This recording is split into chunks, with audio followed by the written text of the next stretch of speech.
క్రిస్మస్కి, గుడ్ ఫ్రైడేకి, ఇప్పుడు అప్పుడు ఈస్టర్ పండుగకి కనపడతారు.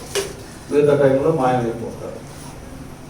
అసలు ఇదంతా చాలా విలువైందే, కానీ దీన్ని అనుసరింపక కదా ఫాలో అవ్వక ఆత్మీయ స్థితిని, స్థానాన్ని చాలామంది క్రైస్తవులను పిలువబడుతూ నామకార్థ క్రైస్తవులుగా నేటి బీరకాయలు నెయ్యి అంత ఉంటుందో వాటలో కూడా క్రీస్తు అనుకుంటారు. అది ఎవరిని మోసం చేయదు, వాళ్ళే మోసం చేసుకుంటారు. రేపు అక్కడికి వెళ్ళారనుకో, ఆ వర్షంలో అంటాడు, అక్రమం చేయవాళ్ళారా మీరెవరో నేను ఎరుగను. ప్రవచించినోడికి దిక్కులేదు అక్కడ పరలోకానికి కదా. నేను అద్భుతాలు చేయలేదా, ప్రవచించలేదా, దెయ్యాలు వెళ్ళగొట్టలేదంటే వాళ్ళనే అసలు మీరెవరో నాకు తెలియదు. ఎందుకు తెలియదంటే వాక్యముతో కాంటాక్ట్, కనెక్షన్, సంబంధం ఉంటే దేవుడితో ఉన్నది. వాక్యంతో సంబంధం ఉంటే దేవుడితో ఉండదు. ఎందుకంటే ఆది యందు వాక్యం ఉండెను, వాక్యము దేవుని వద్ద ఉండెను, వాక్యమే. వాక్యంతో కాంటాక్ట్ లేకుండా, బంధం సంబంధం లేకుండా, ఒకవేళ నీకు ఏదో ఆవేశంతో ప్రవచనాలు వచ్చినా, దర్శనాలు కనపడ్డా, లేకపోతే నీకు స్వస్థత కలిగిన, అద్భుతాలు జరిగిన, అవి పరలోక రాజ్యానికి మనం తీసుకుని వెళ్ళవు. ఏ వరం ఉన్నా మనకి వాక్యానుసారమైన జీవితం అనేది ఒకటి ఉండాలి. ఈ శ్రమల దినాల సందర్భంగా నేను శిలువను కూర్చి మాట్లాడాలనేటువంటి ఆలోచన కలిగి ఉన్నాను. దేవుడు ఆ ప్రేరణ ఇచ్చాడు. ఎందుకంటే క్రిస్మస్ సమయంలో క్రీస్తు పుట్టుక అసలు ఏంటి అనేటటువంటిది భక్తులు మీ అందరికి తెలియాలి, వాస్తవం తెలియాలి. కొంచెం వేసుకోవాలి. సిలువ అనేది ఎందుకు సిలువ, ఎందుకు ఆయన సిలువలో రక్తం చెందించవలసి వచ్చింది, మరణించి తిరిగి లేవవలసి వచ్చింది అనేటువంటి విషయం కూడా మీకు తెలుసు. కానీ మరలా కొన్ని విషయాలు మీరు జ్ఞాపకం చేసుకోవాలి. పౌలు భక్తుడు కొరింథీయులకు రాసిన మొదటి పత్రిక 1వ అధ్యాయంలో 17-18 వచనాల్లో ఇలాగంటాడు, బాప్తిసం ఇచ్చుటకు క్రీస్తు నన్ను పంపలేదు గాని క్రీస్తు యొక్క సిలువ, చూడండి, క్రీస్తు యొక్క సిలువ వ్యర్థము కాకుండానట్లు వాక్చాతుర్యము లేకుండా, చూడండి, వాక్చాతుర్యము లేకుండా సువార్త ప్రకటించుటకే ఆయన నన్ను పంపెను. చూడండి, సువార్త పంపిన తర్వాత సిలువను గూర్చిన వార్త, అది సిలువను గూర్చిన వార్త, రక్షించుచున్న వారికి వెర్రితనము గాని, రక్షించబడుచున్న మనకు దేవుని శక్తి. అది ఇక్కడ ఈ భక్తుడు నేనేదో వాళ్ళకి ఎంతమందికి బాప్తిసాలు ఇచ్చేయనది కాదండి, అంతుకాదు దేవుడు పంపింది. అసలు ఉంది క్రీస్తు యొక్క సిలువ. ఏనా అదే కదా, 17 రెండో లైన్లో క్రీస్తు యొక్క సిలువ. అది క్రీస్తు యొక్క సిలువ ఏమైపోతుందంట, అప్పుడే ఆ రోజుల్లోనే వ్యర్థమైపోతుంది. అప్పుడు ఆ కొద్దిగా జనాభా అలాగే వ్యర్థం చేస్తే, ఇప్పుడు ప్రపంచంలో కోట్ల కొలది కదా క్రైస్తవ ప్రజలు కూడా దీన్ని వ్యర్థం చేస్తున్నారు. దీన్ని ఒక పండగగా, దీని ఒక ఉత్సవంగా, దీన్ని ఒక తిరణాలుగా పడుతుంది. వ్యర్థంగా నిజంగా దాన్ని సరైన రీతిగా ఉపయోగించడం, అనుసరించడం అనేటటువంటిది ఏంటంటే, అసలు ఏంటి సిలువను కూర్చునేటటువంటి ఒకటి తెలియాలి. ఇది ద్వితీయోపదేశకాండం 21వ అధ్యాయము వాక్యం వెళ్ళిన వాళ్ళందరూ తీయండి, చదవగలిగిన వాళ్ళు సిస్టర్స్ చదవండి, బ్రదర్స్ చదవండి, మీరు పెద్దలు బైబిల్ చదవండి, మంచిది. అలాగే మీరు ప్రాక్టీస్ అయితే మీరు చక్కని వాక్యం కూడా చెప్తారు, సువార్త కూడా చెప్పగలరు. ఎవరో మౌనంగా ఉండద్దు. కొద్దిగా చదువుకున్న బైబిల్ చదవండి. రాని వాళ్ళు ప్రభువుని అడగండి, నేను బైబిల్ చదవాలి ఆయన, నేను సువార్త చెప్పాలయ్యా, ఈ వాక్యాలను నేను బిగ్గరగా ధ్యానం చేయాలి, చదవాలి, చెప్పాలి అనేటటువంటిది మీరు ఆశపడండి. ఆశగల ప్రాణాన్ని దేవుడు చదువునా ద్వితీయోపదేశకాండం 21వ అధ్యాయం 22-23. ఓకే ఉందా? మరణ శిక్షకు తగిన పాపము ఒకడు చేయగా, చూడండి, మరణ శిక్షకు తగిన పాపం. వీటికి కొన్ని పాపాలు ఉన్నాయి, నేరాలు ఉన్నాయి కదా. ఏది చిన్న చితక బెత్తాలతో పడతాం, కొరడాలతో పడతాం, జైల్లో నెల 2 నెలలు ఉంచుతాం ఉన్నాయి. ఎందుకంటే మన భారతదేశ చట్టం తెలిసిన లాయర్ గారు ఉన్నారు కానీ ఇక్కడ బైబిల్లో విషయాలు మాత్రం నేను మీకు జ్ఞాపకం చేస్తున్నాను. దేనికంట? మరణ శిక్షకు తగిన పాపము ఒకడు చేయగా, అది ఘోరమైన పాపం అంట. మరణ శిక్షకు తగిన పాపం ఏంటంటే ఘోరమైన నేరం, ఘోరమైన పాపం అంట.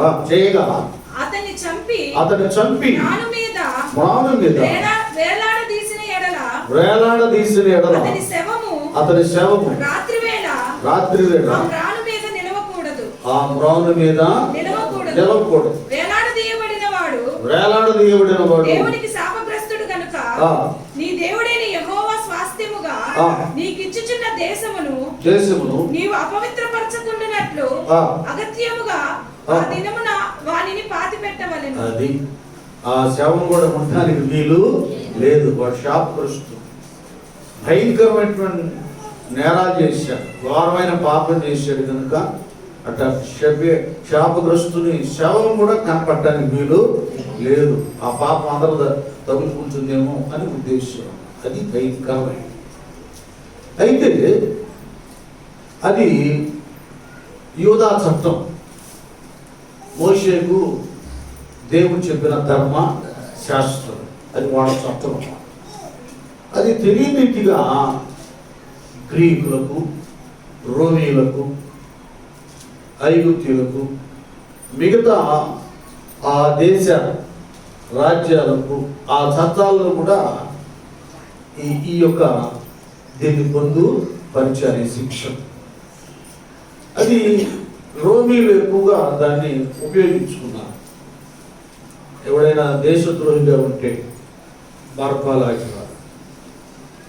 ఇంకా నేరాలు, ఘోరమైనటువంటి నేరాలు, పాపాలు చేస్తే వాళ్ళందరినీ ఏం చేసేవారంటే ఆ సిలువను వాళ్ళ భుజానేసి యేసుప్రభు వారినేమో గొల్గొతా కొండ మీద వేసారు.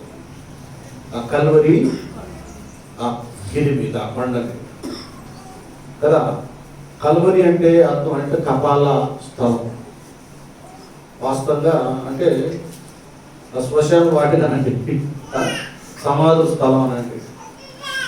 అయితే వాస్తవం దాన్ని ఏం చేస్తున్నాం మన వాళ్ళు, మరి కల్వరి మినిస్ట్రీ, ఆ మినిస్ట్రీ అని కల్వరిని యాడ్ చేస్తారు. అలా ఎందుకు చేయవలసి వచ్చిందంటే అందరిని తీసుకెళ్ళి అక్కడ వేస్తే నేరస్తుల్ని, ద్రోహుల్ని శిక్ష విధిస్తే అది వేరు. కానీ ఎప్పుడైతే యేసు ప్రభు వారు శిలువ మ్రాను మోసుకుంటూ యెరూషలేము వీధుల్లో ఆయన కొరడాలతో కొడుతూ మోయిస్తూ తీసుకువెళ్ళి ఆ కల్వరి గిరి మీద ఆయన సిలువ వేశారో అప్పుడు ఆ ప్రాంతానికి, ఆ సిలువకి, ఆ ప్రదేశానికి మీరు చెప్పండి ఏమొచ్చింది? విలువ వచ్చింది. స్తోత్రం చేద్దాం. హల్లెలూయా. దానికి ఏమొచ్చింది? విలువ వచ్చింది. అందుకని మహా పండితులు, జీవ ప్రసంగికులు చాలా మంది కల్వరి అని వాళ్ళ పరిచర్యకు పెట్టుకుంటున్నారు. తను కొందరు విమర్శించినప్పుడు అదే చెప్పారు.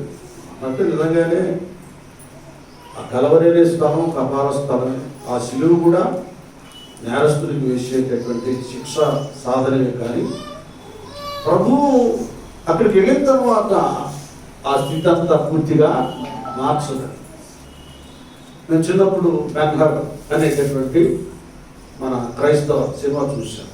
అది ఇంగ్లీష్ వాళ్ళే ఎక్కువ ఈ క్రైస్తవ సినిమాలు తీసేవాళ్ళు. అప్పుడు మేము చిన్నప్పుడు ఎప్పుడో తర్వాత నేను 4-5 చదివేటప్పుడు ముళ్ళ కిరీటం అనే సినిమా తీస్తే నేను చిన్నాడు బాగా. అప్పుడు అమ్మాయి చేసిన టికెట్ కొనాలని ఎత్తుకొని తీసుకెళ్ళాను. చిన్నపిల్లవాడు ఆ టికెట్ ఎదిగాను, అది గుర్తుకొని నాకు. అప్పుడు కూడా ఏం చేసేవాడంటే ఆ ముళ్ళ కిరీటం వీటిలో వేసే ముఖం చూపించు, ఆ క్యారెక్టర్ వేసిన ఆయన ముఖం చూపించే భయం అన్నమాట. వాళ్ళకి ఆర్టిస్టులకు కూడా భయం. ఇప్పుడు భక్తులకు కూడా భయం లేదండి.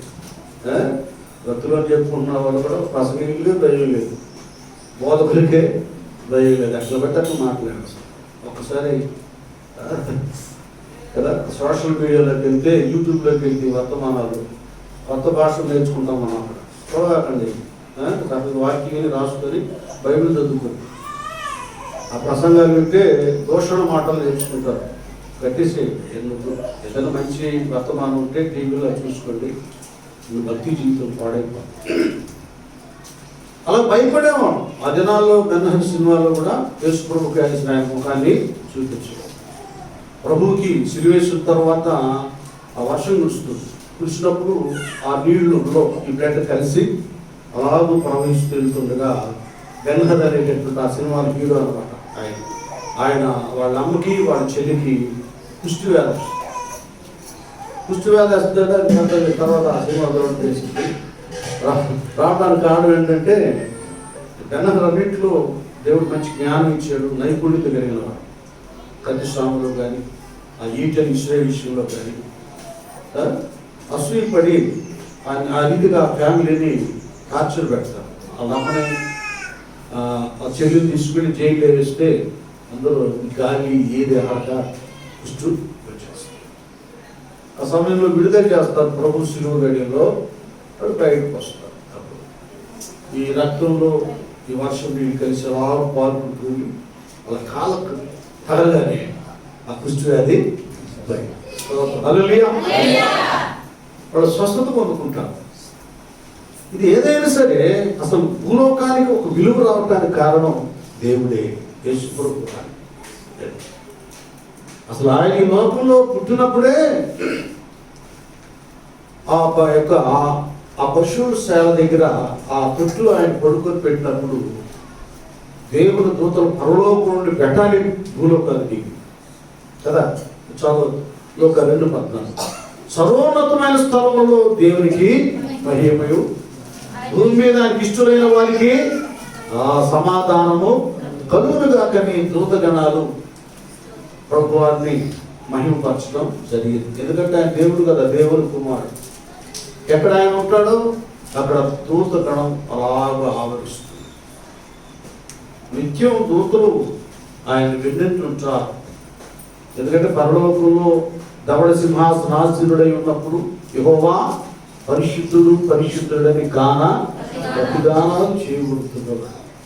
భూలోకంలో కూడా ఆ సెక్యూరిటీ, ఆ గడప వచ్చేవాళ్ళు ఎక్కడికి వెళ్తారు, ఇక్కడ కూడా వచ్చేవారు. ఆయన అడుగు పెట్టినప్పుడే పరలోక రాజ్యం సమీపించింది.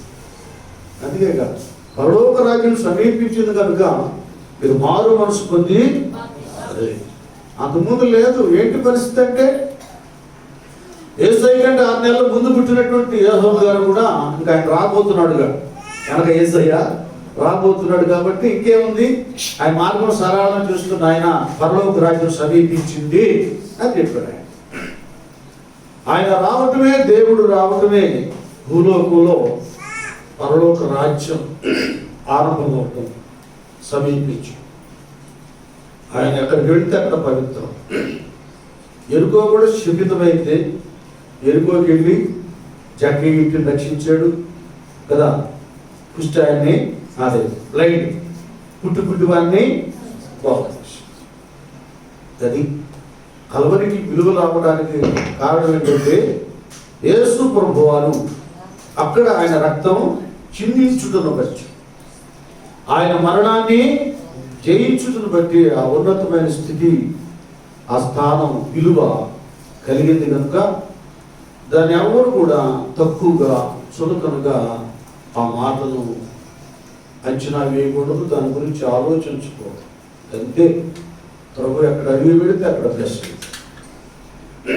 ఆయన ఏది పట్టుకుంటే అది మహిమ కాదు, ఆయన ఎక్కడ సంచారం చేస్తే అది విలువైనది.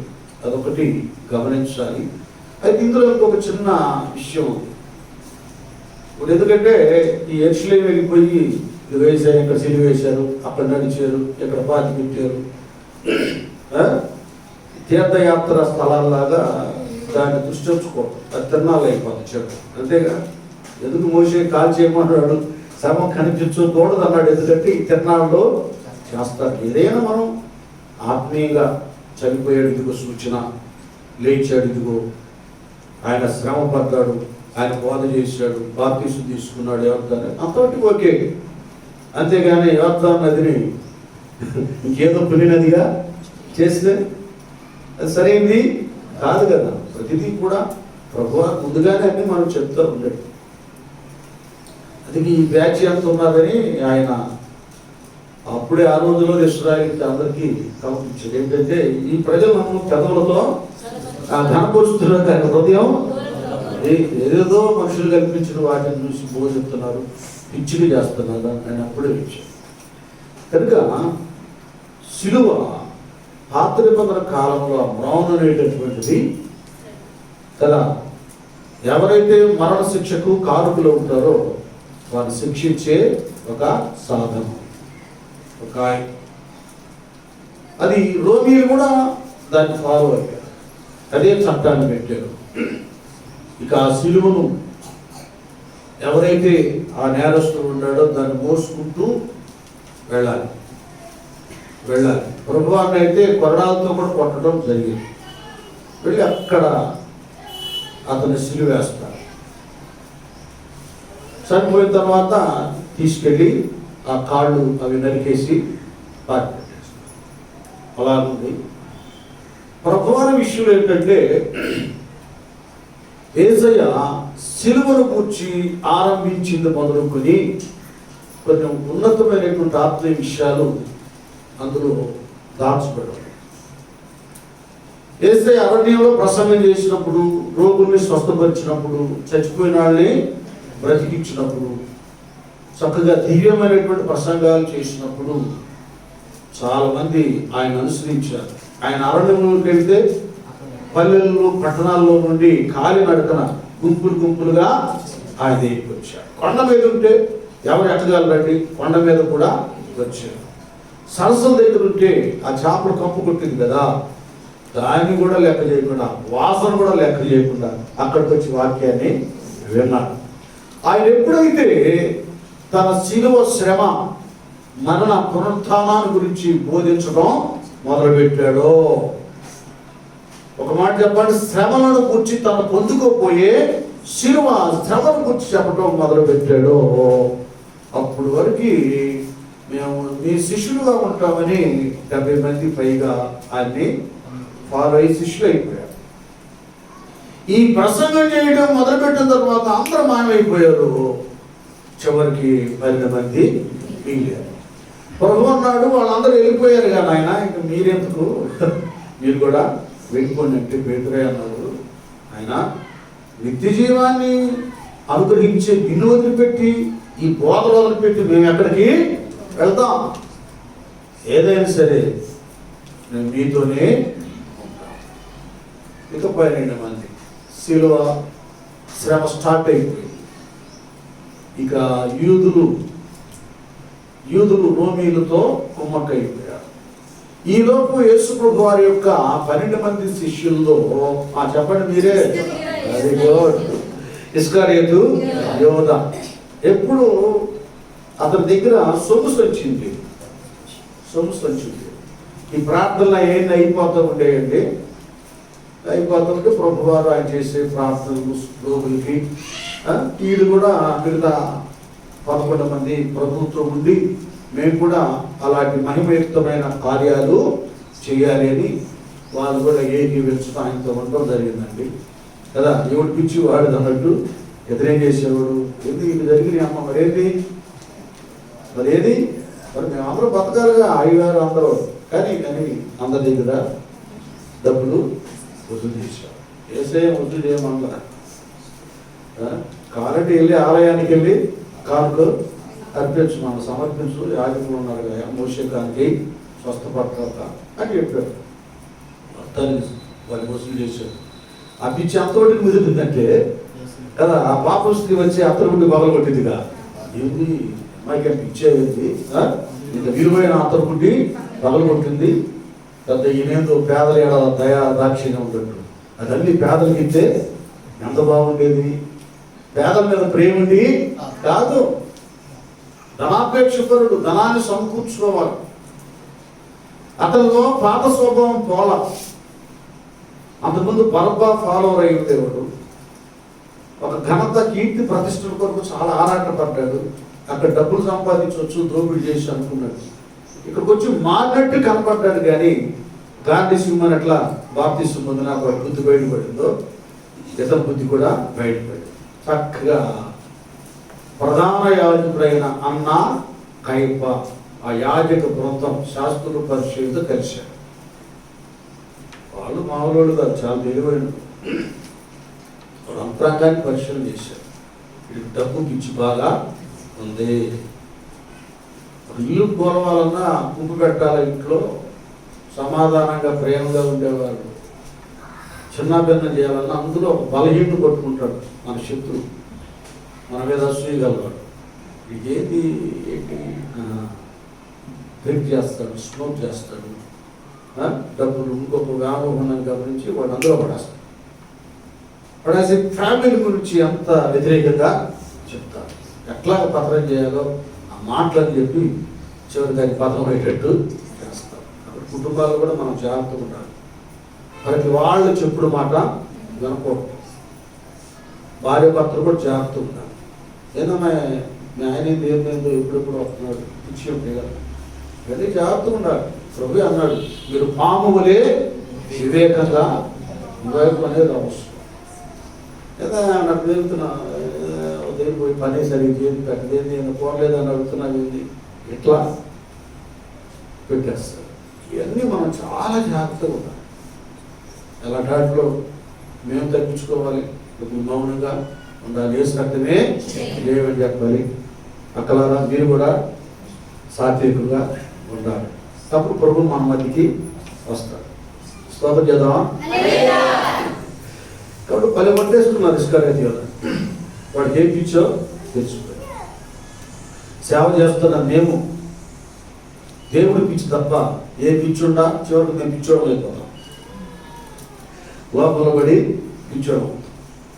చూసేవాళ్ళు ఏమనుకున్నా పర్లేదు, పాల్గొని చెప్పుకున్నాం. ఆయనకు సొంత విమానం, ఒక పాస్టర్ ఉందా, ప్రపంచంతో చాలా ఉన్నతం. ఆయనకు ఒక పిచ్చి ఉంది, ప్రపంచంలో నేనే నంబర్ 1 అనిపించుకోవాలి.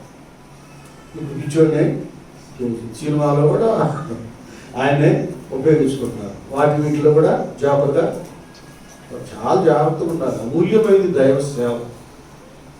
మేము కూడా జాగ్రత్తగా ఉండి, పవిత్రంగా ఉండి, విధేయతగా ఉంటేనే కదా, సాత్వికత, దీన మనసు కలిగి ఉంటేనే దేవుడు మాకు ఇచ్చిన అభిషేకం మేము ఇహమందు జీవించేంతవరకు మాలో నిలిచి ఉండదు.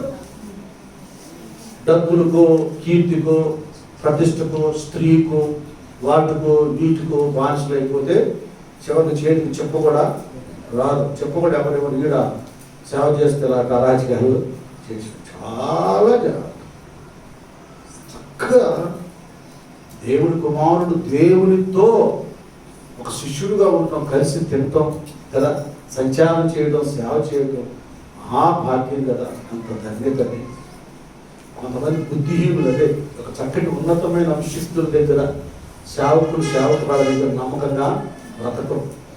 వాడికి ప్రసంగాలు చేయాలి, గొప్పోడు అనిపించుకోవాలి, ధనవంతుడు అనిపించుకోవాలి, పాస్టర్ అనిపించుకోవాలి, రెవరెండ్ అనిపించుకోవాలి, బిషప్ అనిపించుకోవాలి. చివరికి ఏమైతే ప్రోగ్రాంలకి తిరగాలి. ఎందుకంటే మన దేవుడు మనకు నేర్పించింది అదే.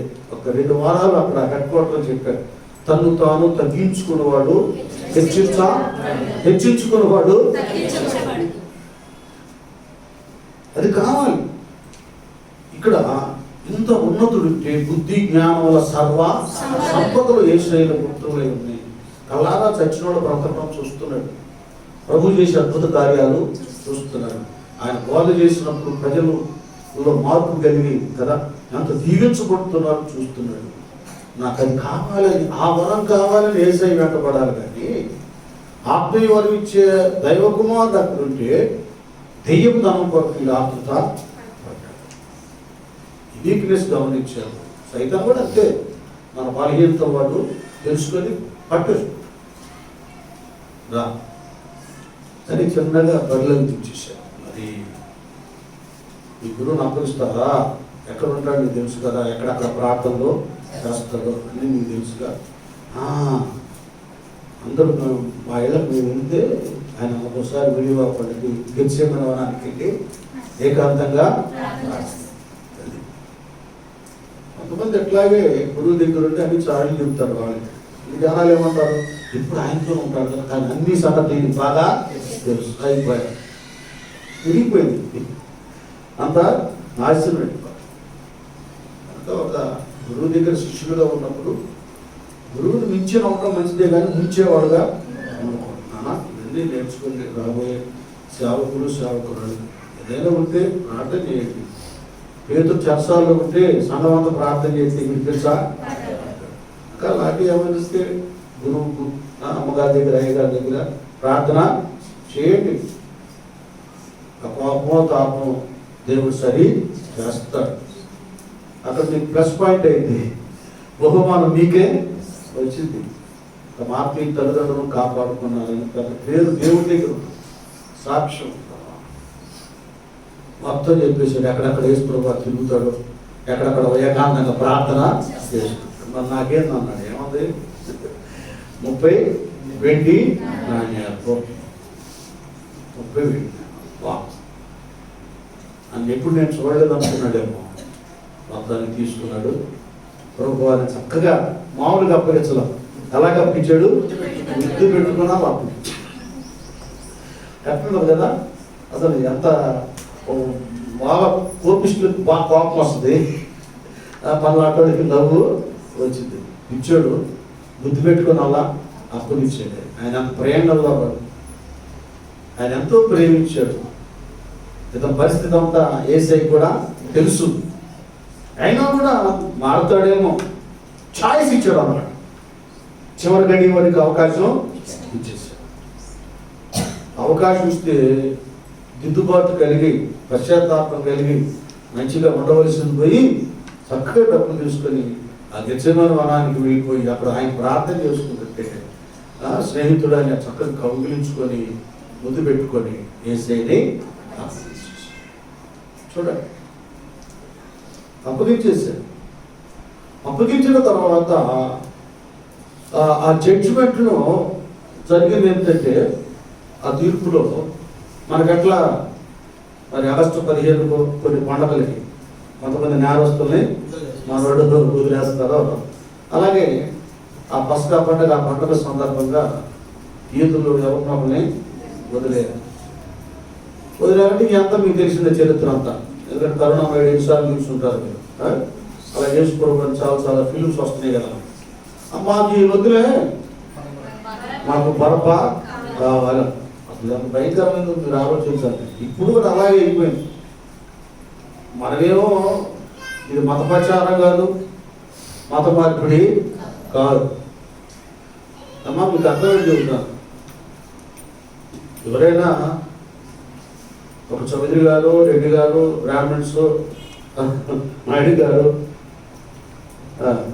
మాలోడు మాది కూడా అవ్వమంట అవుతారా? చెప్పండి మీరు. మార్చగలరా? మార్చలేరు. ఇది మత మార్పిడి కాదు. ఏ మార్పిడి? మనసు. అది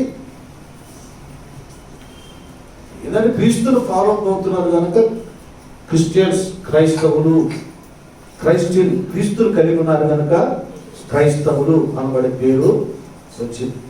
అంతేగాని ఏదో ఒక దళిత వర్గానికి చెందిన మతం ఇది కాదు. ఎందుకంటే యేసుక్రీస్తు అందరికీ ప్రభు, ఇది అందరికీ సంబంధించింది.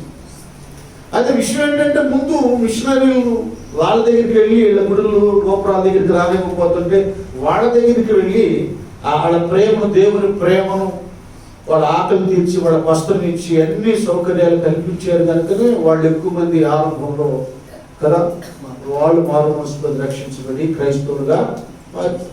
ఇప్పుడు చూడండి, ఇప్పుడు ఎవరు ఏం చెప్పలేదు. ఎందుకు చెప్పలేరంటే, ఇప్పుడు మోజస్ చౌదరి గారిది పెద్ద చర్చి, విజయ ప్రసాద్ రెడ్డి గారిది పెద్ద చర్చి, ఇంకా అందరూ వీళ్ళే స్పీకర్లు అయ్యారు, వీళ్ళే మతోన్మాదులను ఎదురిస్తా ఉన్నా. ఇప్పుడు ఏం లేదు, ఇదివరకులా కాదు.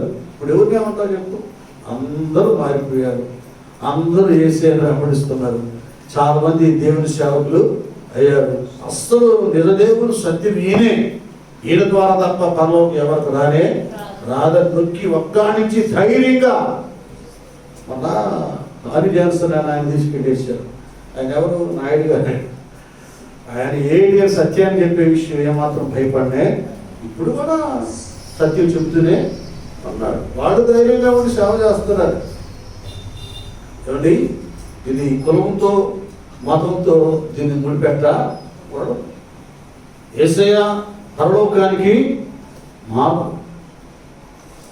ప్రభువాన్ని తీసుకువెళ్ళి అక్కడ జడ్జిమెంట్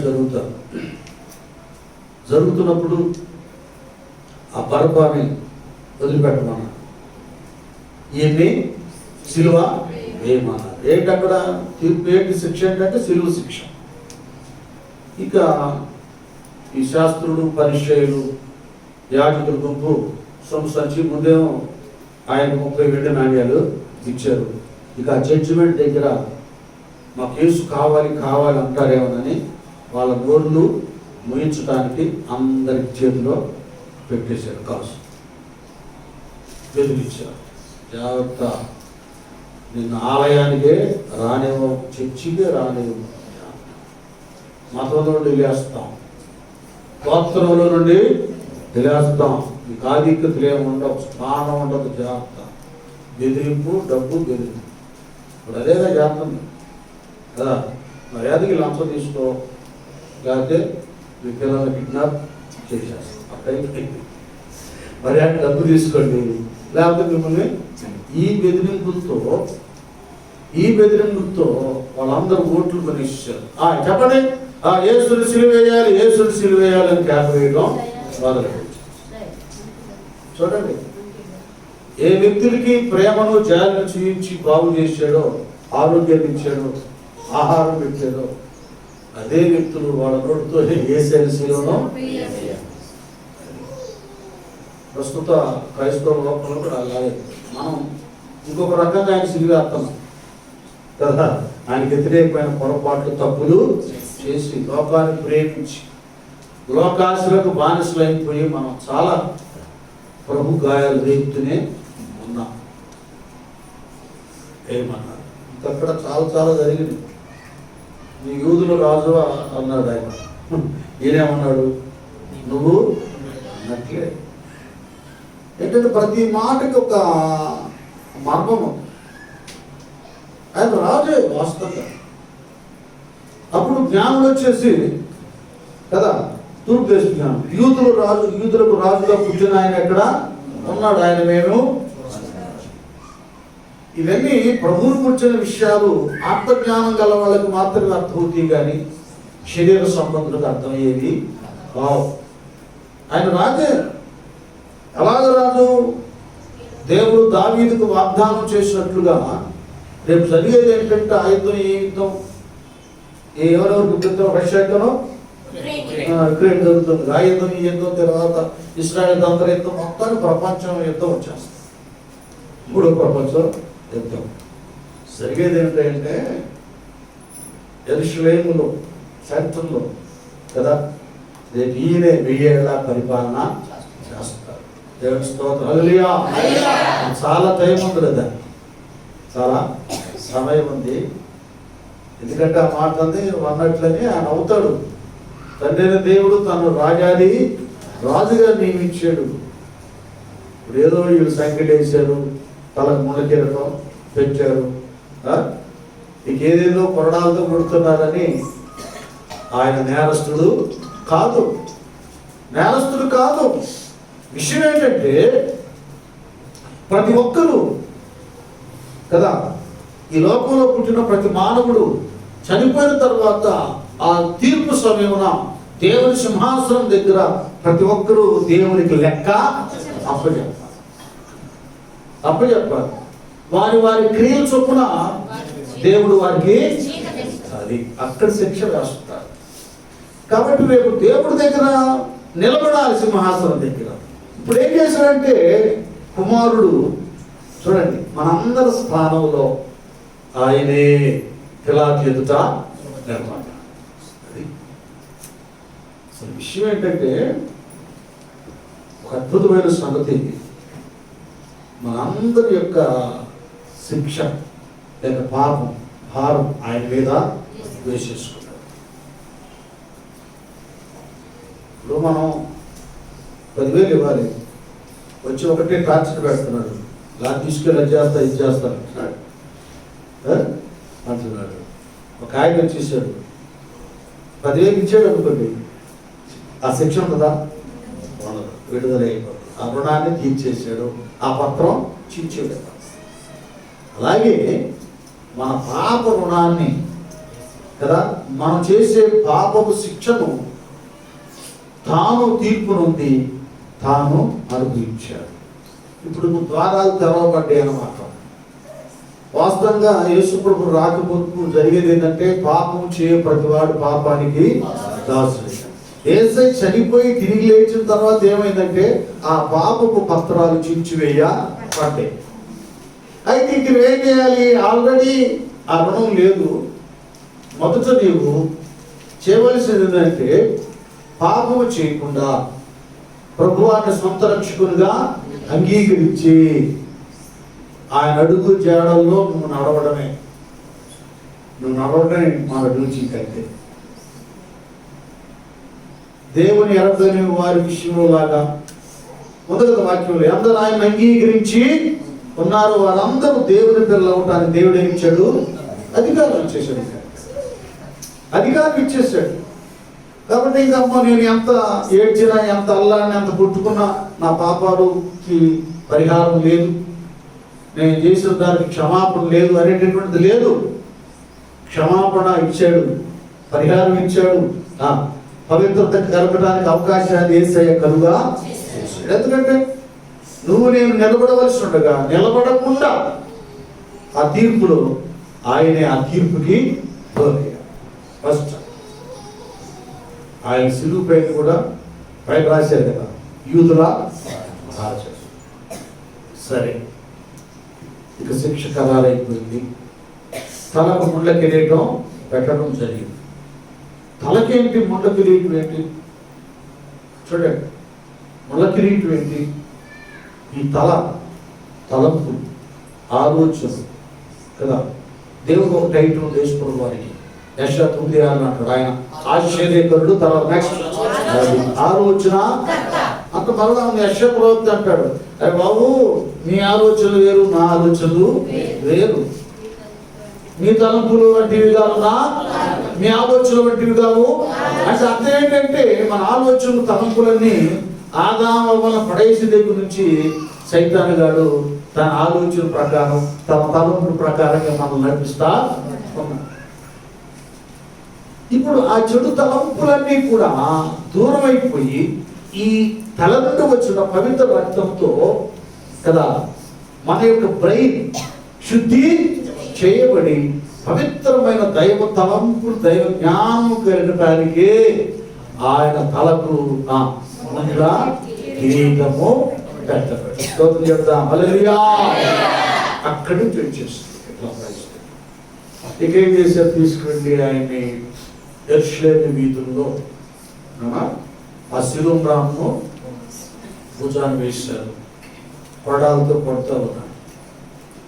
యెషయా ప్రవక్త అంటాడు కదా, ఏమంటాడు? యెషయా గ్రంథం 53వ అధ్యాయం, నా 5 చదవండి.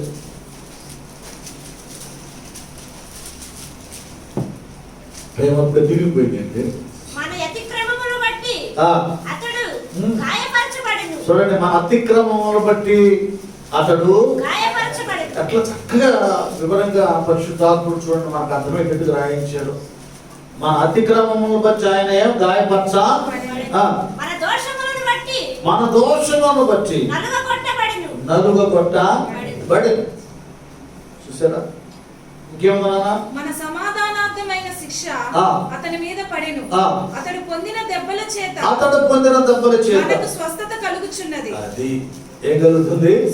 ఈ రెండు, ఒకటి మన పాపాలు పరిహరించబడటానికి, రెండు మనకు స్వస్థత కలగటానికి. అసలు మనం చేసిన అపరాధాలన్నీ కూడా సరి చేయ అక్కడ అంటాడు ఆయనకంట సొగసైనను ఆ పాయింట్ ఎక్కడ చూడండి, ఆయనకంట అది ఉంటే చదువు నాకు వచ్చింది కూడా చాలా క్లియర్. యెషయా 53 ఉంది.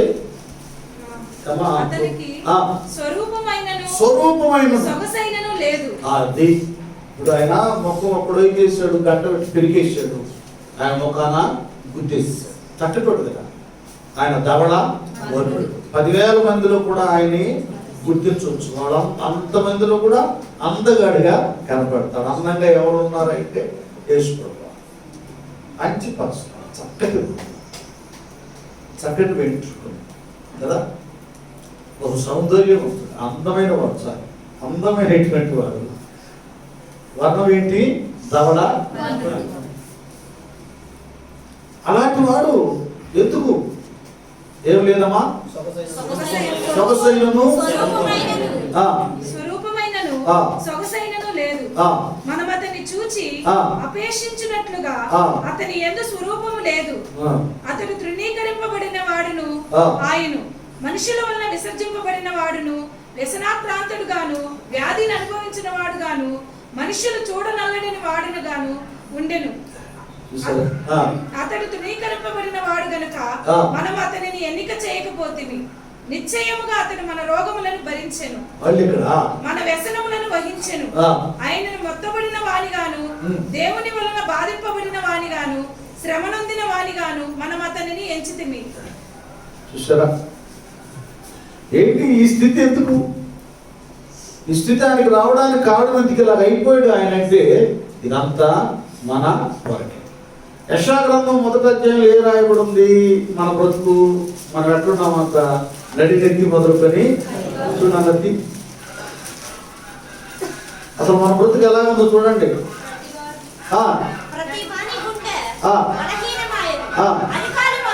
అధికారులు మొదలుకొని స్వస్థత కొంచెమైనను లేదు. ఎక్కడ చూచినను గాయములు,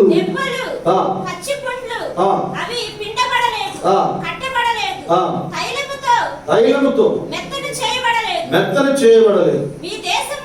చూడండి ఇట్లా మన బ్రతుకు ఎలాగైపోయింది? మానవ బ్రతుకు నడినెత్తి మొదలుకొని అధికారు వరకు ఏమాత్రం స్వస్థత లేదు, పచ్చి గుడ్లు దుర్వాసనతో నిండిపోయాయి. ఇది మన రోగం.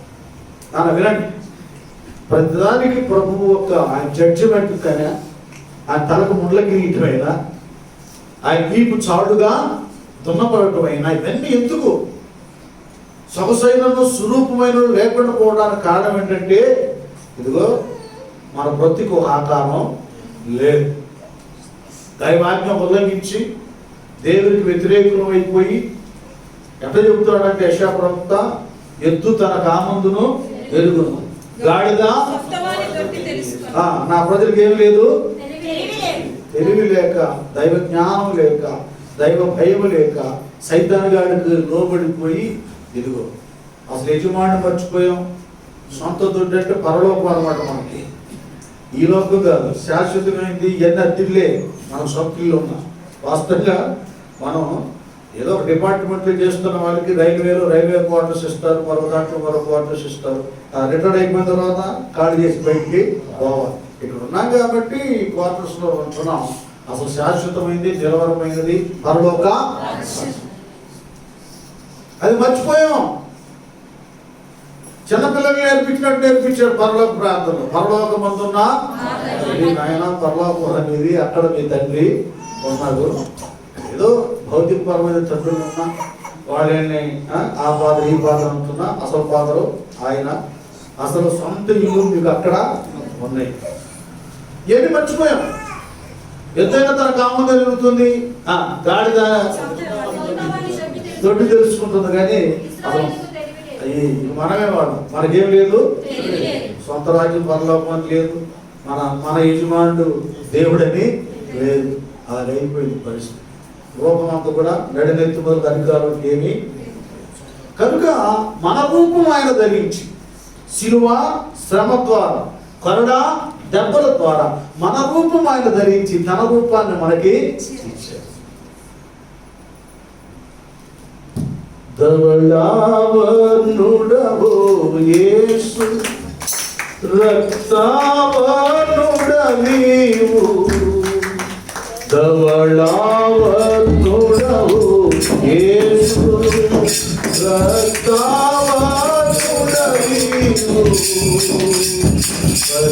10,000 మందిలో పరిశేషుడా నీవు 10,000 మందిలో పరిశేషుడా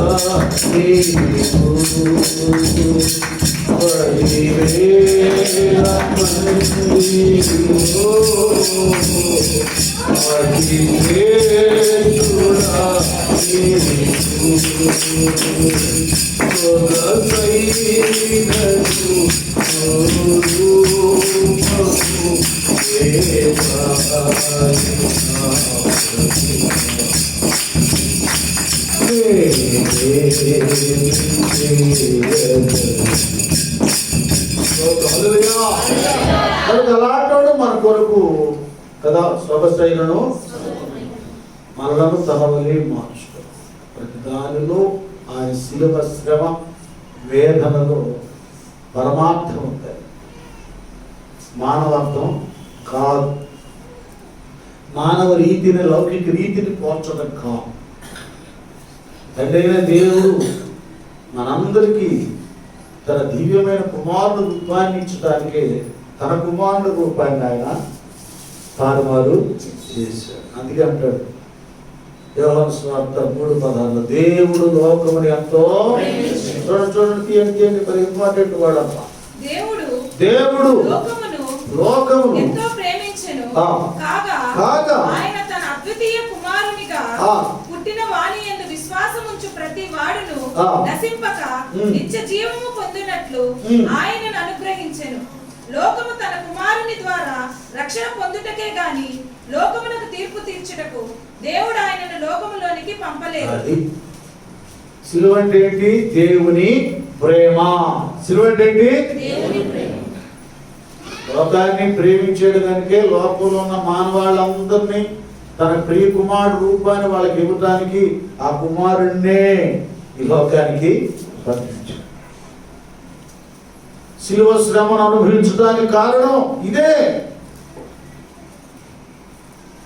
దేవుని ప్రేమ ఇక్కడ కనపడుతుంది. మరలా రోమిలికి రాసిన పత్రిక 5వ అధ్యాయము 8-9 వచనాల్లో కూడా చెప్తాడు. ఇట్లా 5వ అధ్యాయం 8-9 వచనాలు రోమిలికి రాసిన పత్రిక. అయితే దేవుడు మన ఎడల తన ప్రేమను వెల్లడిపరుచుచున్నాడు. చూడండి, దేవుడు తన ప్రేమను మన ఎడల వెల్లడి పరుచుచున్నాడు. ఎట్లనగా మనం ఇంకను పాపులమై ఉండగానే, చూడండి, మనం ఇంకను పాపులమై ఉండగానే క్రీస్తు మన కొరకు చనిపోయాను. కాబట్టి ఆయన రక్తము వలన ఇప్పుడు నీతిమంతులముగా తీర్చబడి మరింత నిశ్చయముగా ఆయన ద్వారా ఉగ్రత నుండి రక్షింపబడుదుము. దేవునికి స్తోత్రం. హల్లెలూయా. చూడండి, ఆయన రక్తం చిందించాడు. శిలువ శ్రమ అనుభవించినందుకు మనం రక్షించబడి ఉగ్రత నుండి తప్పించా. ఇది మరొక అసలు విషయం. ఇందులో ఇంత ఆత్మీయత ఇమిడితే వీళ్ళకి పండగలు చేసుకుంటానికి, తిన్నాళ్ళు చేసుకుంటానికి ఇయే కావాలి. అప్పుడు దాకా ఓపిక పడతా 4 రోజులు. ఇక మటన్లో, చికెన్లో సినిమా హాల్ భయం లేదు. వాస్తవం చెప్పాలి కాదు. ఇప్పుడు నువ్వు ఏ నిష్ట నియమంలో ఉన్నావో, నీవు చచ్చాతో జీవితకాలంలో అదే భక్తిలో ఆ శిలువ ప్రేమలోనే ఉండాలి. అదే నిజమైన క్రైస్తవ్యం. అందుకేమంటాడు ప్రభువారు అప్పుడు చెప్తాడు కదా నానా. చూడండి ఒకసారి మత్తయి సువార్త 16వ అధ్యాయము 24-25 వచ్చిన 16. అప్పుడు యేసు తన శిష్యులను చూచి, ఎవడైనను నన్ను వెంబడింప గోరిన ఎడల తన్ను తాను ఉపేక్షించుకొని, మొట్టమొదటి ఏం చేయాలి? తను తాను ఉపేక్షించుకోకూడదు. ముందు ఏం చేయాలి? తను తాను అపేక్షించుకోకూడదు. ఏం చేయాలి? ఉపేక్షించుకున్నప్పుడే ఏమొస్తుందంటే మనము నిన్ను వలేని ఇతరుల్ని ప్రేమిస్తాం. అది కావాలి. అపేక్షించుకుంటే మనకు స్వార్థం తెలియదు, దుర్మార్గం తెలియదు కదండి. ఇంకన్నీ ఉన్నాయి చూసావు, స్వార్థపూరితమైనవన్నీ కూడా మనం రావచ్చు. ఉపేక్షించుకొని ఇప్పుడు చెప్తున్నా, తన సిలువనెత్తుకొని అది సిలువనెత్తుకొని దాని అర్థం ఏంటంటే సిలువలో ప్రేమ ఉంది, సిలువలో త్యాగం ఉంది, సిలువలో తగ్గింపు ఉంది, సిలువలో వినయం ఉంది, విధేయత ఉంది, పవిత్రత ఉంది కదా. ఈ శ్రేష్టమైన దైవ క్రీస్తు కూడా లక్షణాలన్నీ కూడా సిలువలో ఇది ఎత్తుకోవాలి కదా. నేను సాత్వికుడను దీన మనసు గలవాడును కదా. ఏమన్నాడు అక్కడ, నా కాడిని మేమే ఎత్తుకొని నన్ను వెంబడించాను. మత్తయి సువార్త 8:11-29 కదా. నేను సాత్వికుడను దీన మనసు గలవాడను, నా కాడి మేమే ఎత్తుకొని నా దగ్గర నేర్చుకో. అది మీ ప్రాణాలకి ఏం జరుగుతుంది, ఇది నాన్న. కాబట్టి సిలువను గురించి ఈ 40 రోజులు ధ్యానం చేస్తున్నారు. చర్చిల్లో కూడా ఒక మాటను తీసి విలువైనవి అయ్యి మామూలుగా వాటిని మనం విమర్శించుకోవాలి. బోధ మంచిదే, వాక్యం రియల్, అన్నీ ఉన్నతమైనవే. కానీ ఈ మనుషుల్లోనే మార్పు రానంత వరకు వేషధారులు అవుతారు. మార్పు వస్తే నిజ భక్తులు అవుతారు. ఏదైనా అంతే. నేనంటే ఇప్పుడు సినిమాలో నటించే వాళ్ళందరూ ఏమంటున్నారు చెప్పండి, ఏమంటారు ఆయన్ని? వాళ్ళని యాక్టర్లు అంటారు. ఏమంటారు అంటే నటులు, నటించేవాళ్ళు. ఆయన నిజంగా నాయకుడు కాదు, నిజంగా ఆయన అలెగ్జాండర్ కాదు, నిజంగా పురుషోత్తముడు కాదు, నటించాడు. యేసు ప్రభు కూడా అంటున్నారు, ఆయన నిజంగా యేసు ప్రభు కాదు, ఎవరైనా వీచారు. తర్వాత చాలా వేసాడు, ఆయన చాలా నటించాడు. క్రైస్తవం అంటే నటన కాదు, నిజ జీవితం. అందుకే పొగరే అంటాడు, నేను క్రీస్తును పోలి నడుచుకున్న ప్రకారం మీరు నన్ను పోలి. అది ఆయన బ్రతకడం రియల్. ఇదివరకు చిన్న యేసుప్రభు ఇక్కడే ఉంటాడు, మనలో క్రీస్తు కనబడాలి. ఎవరైనా ప్రభువును వెంబడించ కోరిన ఎడల తను తాను ఉపేక్షించుకొని తన సిరువును ఎత్తుకొని ప్రభువుని వెంబడించాలి. చెప్పానుగా, తిన్నప్పుడు బాగానే ఉంది, బోధ చేసినప్పుడు బాగానే ఉంది, అద్భుతాలు చేసినప్పుడు బాగానే ఉంది, మా గురువు మా గురువు మా గురువు అన్నారు. ఎప్పుడైతే శిలో శ్రమల గురించి చెప్పారో అందరు మాయమై చివరికి అసలు ప్రథమ శిష్యుడే యేసు ఎవరో నాకు తెలియదని 3 సార్లు అబద్ధం ఆడాడు. ఎవరు లేరు, అంత మాయమైపోయింది. ఒక యోహాను మాత్రమే అన్నా. కాబట్టి ఇక ఈస్టర్ పండుగ వచ్చేదాకా శిలువుడి గురించి చెప్తూ ఉంటాను.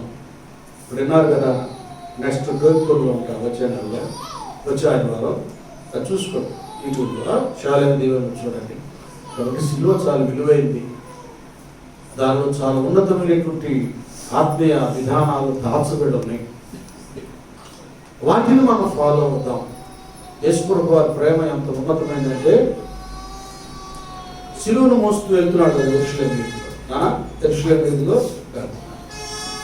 23 అధ్యాయం లూకాసు వార్త, స్త్రీలకు ఆయన చెప్పింది 23:27 నుంచి చూడండి. ఇక్కడ విషయం ఏంటంటే శిలువను మోసుకుంటూ వెళ్తున్నాడు, వాళ్ళే కొరడాలతో కొడతా ఉన్నారు. ఇంకా ఒక్క మాట చెప్పి నాకు టక్మన్ క్యాచ్. ఇప్పుడు ఏంటంటే ఆయన అంటాడు, తండ్రి మీ చిత్తమే అంటాడు. మరలా ఏంటి మీరు ఎక్కడైతే మీ అమ్మ నాన్న అయ్యి చూస్తున్నారంటే, అది బాబు నేను నా తండ్రి పని మీద ఉన్నాను. తన శ్రమ గడియల్లో చివరి గడియ వరకు కూడా తండ్రి అప్పగించిన పని మీదే ఉన్నాడు. ఏంటి? నశించిన దాన్ని వెతకి రక్షించు. ఇప్పుడు అక్కడ వచ్చి ఏడుతున్నారు. చదువురాండి తల్లి. గొప్ప జన సమూహమును ఆయనను గూర్చి రొమ్ము కొట్టుకొని కొట్టుకొనుచు దుఃఖించుచున్న చాలా మంది స్త్రీలను ఆయనను వెంబడించి రొమ్ము కొట్టుకొనుచు దుఃఖించుచున్న చాలా మంది స్త్రీలు ఆయనను వెంబడించిరి. యేసు వారి వైపు తిరిగి, చూడండి ఇక్కడ బాగా చాలా ఉన్నతమైంది కదా, యెరూషలేము కుమార్తెలారా. ఇక్కడ శిష్యులేమో మాయమైపోయారు, స్త్రీలేమో అసలు చదువు కట్టి ఏమండి అది చూడండి అంత ఇది మహాగని. అందుకే బైబిల్ తెలిస్తే చాలా కష్టమైంది. ఏదో పరిశుద్ధాత్ముడు ఉన్నతమైన పాటలు చేస్తారు. వీళ్ళేమో మాయమైపోయారు, మా ఊరు అన్నారు. ఈ స్త్రీలు అమాయకులైన స్త్రీలు. వాక్యంలో అన్నాడయ్యా, స్త్రీ బలహీనమైన ఇక్కడ బలమైన ఘట్టంగా ఉంది, ధైర్యంగా ఏం చేస్తారు చేసుకోండి. మా ప్రభు మాకు ఏ స్త్రీలు అంటారు, స్తోత్రం. ధైర్యంగా రోమా సైనికులు ఉన్నారు, శాస్త్రులు పరిచయులు ఉన్నారు, ప్రధాన యాజకుడు ఉన్నాడు, ఈయన ఎట చంపుతారో చూడాలని, సిలువేస్తారని వాళ్ళందరూ ఉండగానే ధైర్యంతో ఈ తల్లులు ఆయన్ని వెంబడించి ఇప్పుడు చదువు యెరూషలేము కుమార్తెలారా, నా నిమిత్తము ఏడవకుడి, మీ నిమిత్తమును మీ పిల్లల నిమిత్తమును ఏడుడి. ఒక నిమిషం అక్కడ స్టాప్ కావాలి. ఇప్పుడు ఏమన్నాడు? ఆ ప్రేమతో ప్రభు వారి ఎడల చూపిన ప్రేమ ఉన్నతమైంది కదా. తండ్రి కంటే నిండుగా ప్రేమించాడు, వారి చక్కటి బోధలు బోధించాడు, చిన్నాభిన్నమైన కుటుంబాన్ని బాగు చేశాడు కదా, స్వస్థపరిచాడు, నెమ్మది ఇచ్చాడు, ఐశ్వర్యం ఇచ్చాడు, ఆరోగ్యం ఇచ్చాడు, అన్ని విధాలుగా దీవెనలు వచ్చేసినాడు. ఇంకా అయ్యా వెళ్తుంటే వాడు తట్టుకోలేకపోయాడు. ఏడుస్తున్నారు, ఎప్పటిపడి ఏడుస్తూ ఉన్నారు. అప్పుడు ఆయన చెబుతున్నాడు, ఏమంటాడు నాన్న, అమ్మా మీరు నా నిమిత్తం ఏడవద్దు, మీ నిమిత్తమును అది మీ నిమిత్తము మీ పిల్లల అప్పుడు కూడా మీరు నశించిపోకూడదు, మీ పిల్లలు ఆయనకు అప్పగించిన డ్యూటీ నశించిన దాన్ని వెతకి. కాబట్టి నేను ఏడ్చినంత వరకు గెలిచేమని ఏడ్చాను, ఒలివ కొండ మీద ఏడ్చాను. ఇక మీకు అప్పగిస్తున్న ఈ డ్యూటీ కుమార్తెలారమ్మా, స్త్రీలు మీరే చూడండి ఎంత మీకు డ్యూటీ అప్పగించాడు. గొప్ప పనే ఏసై నీకు అప్పగించాడు. మీ నిమిత్తం, మీ పిల్లల నిమిత్తం యజమానుడు ప్లస్ చేసుకోండి, యజమానుడు నిమిత్తం ఏం చేయాలి? ఆయన చూపించాడు ఒక మాదిరి, ఎలా కన్నీరు విడచాలో మోకరించాలో విజ్ఞాపన చేయాలి కుమార్తెని. కాబట్టి అదే మీరు ఫాలో అప్. ఎందుకంటే అసలు విషయం చెప్తున్నాడు, ఇదిగో గొడ్రాండును కనని గర్భములను పాలియని స్తనములను ధన్యములైనవని చెప్పు దినములు వచ్చుచున్నవి. అదే అమ్మా, ఇప్పుడే పిల్లలు కావాలంటున్నారు. ఒక దినాలు ఉంటాయి. ప్రస్తుతం మన కళ్ళతో చూస్తున్నాం. వాడు టీనేజ్ వస్తున్నాడు లేదు, 13-14 సంవత్సరాలకి డ్రగ్స్, అనేక రకాల దుర్వ్యసనాలు, దొంగతనానికి, చివరికి హత్యకు కూడా జైల్లో ఎక్కువ మంది ఎవరంటే టీనేజ్లో ఉన్నారు, ఎవరి ప్రాయంలో. ఇప్పుడు ఎట్టున్నారు, వీళ్ళు కనకపోయినా బాగుండేది. వీడి కోసం ఆ యాత్రలు చేసి, ఈ యాత్రలు చేసి, ఈ డాక్టర్ దగ్గరికి వెళ్ళి, ఆ డాక్టర్ దగ్గరికి వెళ్ళి కన్నా ఏం ప్రయోజనం? వాడికి మమ్మల్ని ఏడిపిస్తున్నారు. మా పేరు ప్రఖ్యాత లేకుండా తుడిచి వేసాడు అంటున్నారు ఇప్పుడు కూడా. అదే ప్రభు వారు ఎప్పుడో ప్రవచించాడు. ఆ రోజులు వస్తున్నాయి, నేను మీరు పిల్లలు ఇస్తాను, వాళ్ళని మీరు జాగ్రత్తగా కాపాడుకోండి. కాపాడుకోవాలంటే మీరు కన్నీటి ప్రార్థన చేయాలి. తన డ్యూటీ తాను నిర్వహించాడు యేసయ్య. మరణ గడియల్లో కూడా, శ్రమ గడియల్లో కూడా తన ప్రియ కుమార్తెలకు చెప్పవలసి చెప్పాడు. ఇది శిలువ ప్రేమ, శిలువ త్యాగం.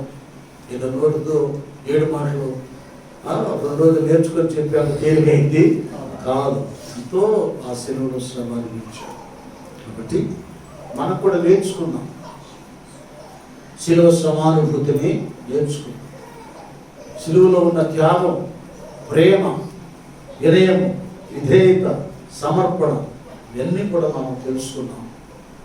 ప్రభువులే మనం అన్ని భరించి మనం రక్షణ పొందుకొని జాగ్రత్తగా మన కుటుంబాన్ని కాపాడుకుంటూ ఇంక అనేక కుటుంబాలను పాపపు కాడి కింద, దాసత్వం కింద ఉన్న కుటుంబాలను ఆ కాడి నుండి తప్పించి శిలువ కాడిని వాడి మీద నిలబెడదాం. క్రీస్తులో అంతగట్లాగున ప్రార్థిద్దాం, నిలుద్దాం, నిలబెడదాం, జీవిద్దాం. అతి కృప ఆశీర్వాదాలను దేవుడు మనందరికి అనుగ్రహించును గాక. ప్రార్థన చేస్తున్నాం. హృదయాలు తెరవని నోరు తెలుసు అందరూ కూడా ప్రార్థన చేయండి. ఈ శిలువ శ్రమ గడియలలో కేవలం మనం ఆచార సంబంధమైన వ్యక్తులుగా ఉండొద్దు.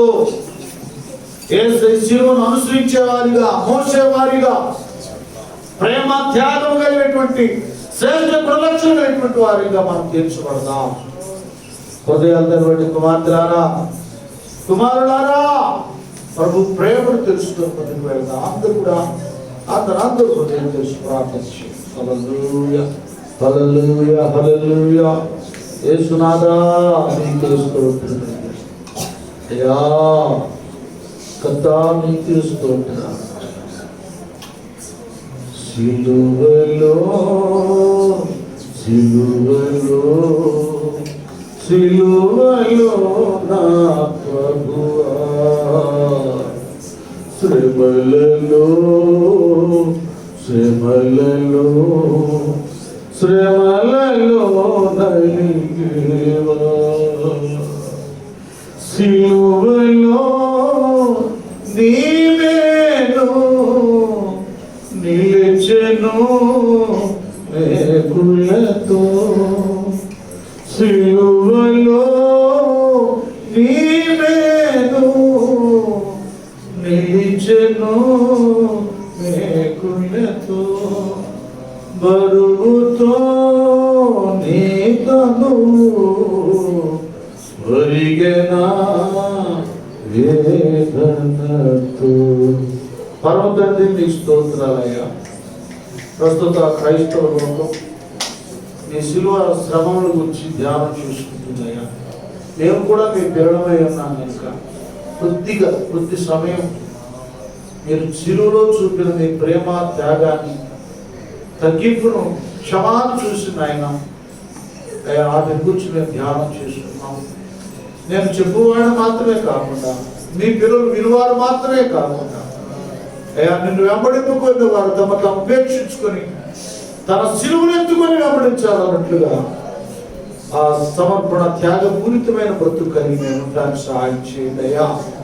అయ్యా మిగతా కార్యక్రమంలో మీరుండి మమ్మల్ని బలపరిచి మహిమ తెచ్చుకోమని యేసు నామమున వేడుకుంటూ ప్రార్థిస్తున్నాము తండ్రి.